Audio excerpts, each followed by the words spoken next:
there is a principle called Wu Wei. Wu means none or not, no, negation. Wei has a combination of meanings. It can mean action, making, but the best translation I have found for it is forcing. And so Wu Wei is the principle of not forcing in anything that you do. Now we know when we watch any performance of an artist, be it a dancer or an actor or a musician, we know immediately when the performance is forced. And we say it doesn't ring true, it's too artificial, it doesn't seem to be natural. Many people who study the Taoist doctrines think that Wu Wei means do nothing, in the sense of laissez-faire, be lazy, always be passive. It doesn't mean that. There is a time for action. When you study judo, you use muscle only at the right moment. When your opponent is hopelessly overextended and off balance, and you add a little muscle to it and you throw him across the room. But only then. You never use muscle at the wrong moment. For as Shakespeare knew perfectly well, there is a tide in the affairs of men which, taken at its flood, leads on to fortune. And so Wu Wei is based on knowledge of the tide,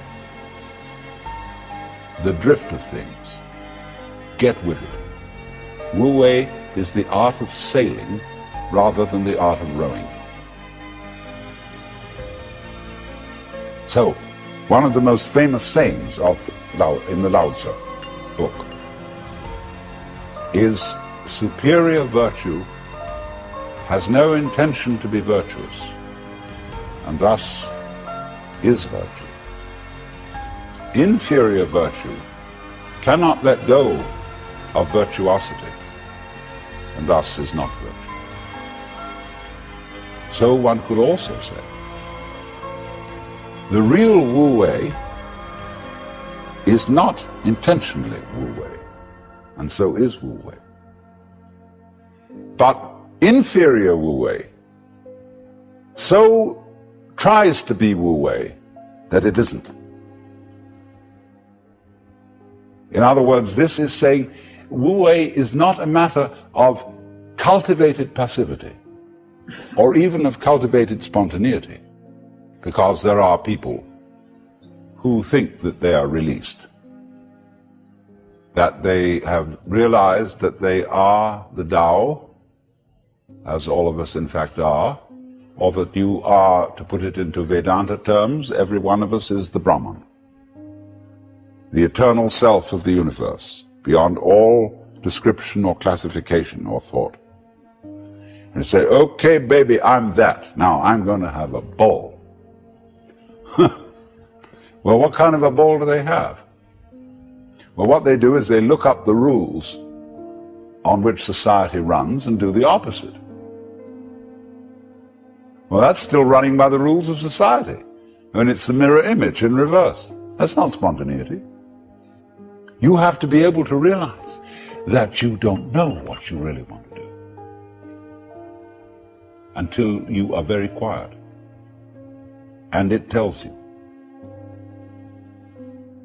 See, we are in heaven now because the earth is a spaceship and heaven is space. What is called in Chinese Gun, Japanese Gu, the void. That's what is important. Most of us don't know this. Space. It comes down to space always. Space, which nobody can define, nobody can imagine, appears to be nothing, is the foundation of the universe. But you have to become again as a child to see that. Are you ready? Go back to your childhood. What were the fascinating things? What's out there? What's beyond the stars? How long does it go on? And Mama said, It goes on always and always and always. The child wonders. He's excited. That this is something that never ends. Then the child asks about time. How long ago is long ago? Well, the Bible says that in the beginning God created the heaven and the earth. Well, what did God do before he did that? Well, as one person said, he sat up thinking punishments in hell for people who ask silly questions. But still, that's only a joke. And the child thinks of God going back and back and back forever, never beginning. So in the same way you think about death, go to sleep and never wake up, never. Why, it would be as if you never had existed. Not only you, but everything else. Which is, of course, the way things were before you were born. You know, how about waking up after having never gone to sleep? That's quite a thought. There's something fishy about it all. So we get a funny feeling when we think those questions really through. Very funny feeling. And children, you see, love to get into that funny feeling. Children do all kinds of weird things. They like to spin around as fast as possible, so they watch suddenly the whole ground goes tilting. They do this thing with their eyes, and they go,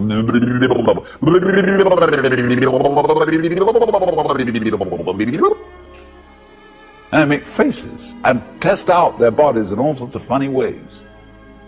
Because they know from the beginning that the world is weird. A strange thing. Because everybody knows what it's all about. Only they won't admit it. Being brought up is being taught not to admit it. Because you know very well what's going on. But in order to find out once more as an adult, you have to become again as a child. So what does that involve? It means, ladies and gentlemen, would you please check your ideas and opinions at the door? First of all your philosophical and religious views, all your logic, because I say check it at the door advisedly, because you can pick it up again when you go out if you feel unsafe without it. I'm not trying to argue you out of your opinions and views. I'm merely suggesting that for the sake of an experiment, you temporarily suspend them and view what is as if you didn't even know how to talk. Red is not red, blue is not blue. Hard is not hard, soft is not soft. Male is not male, female is not female. There is just this jazz. It will not be possible to compel yourselves into this way of looking at things, because what Buddhists call habit energy is going on. And as I talk to you, you will find yourselves thinking in a compulsive and habitual way, this is red, this is green, this is something, this is nothing, this is solid, this is space. All right, but treat those thoughts that are going on in your head in exactly the same way as if they were, see? That's all they are. Like shapes in the spray as the sea breaks on the rocks. Now, please don't get agitated that this is an anti-intellectual point of view, that this is undermining the value of logic and reason and so on. We'll bring all that back later when we need it. But just for the time being, let's simplify. Close your eyes. Listen.